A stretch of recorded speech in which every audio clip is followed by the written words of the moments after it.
So, yes, I like watching ghost shows.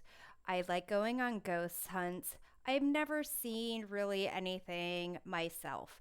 In doing a practice intro for a tarot video where I would actually be showing my face again, um, I noticed that there was a white orb that comes out of like the corner of the room and kind of pass by me.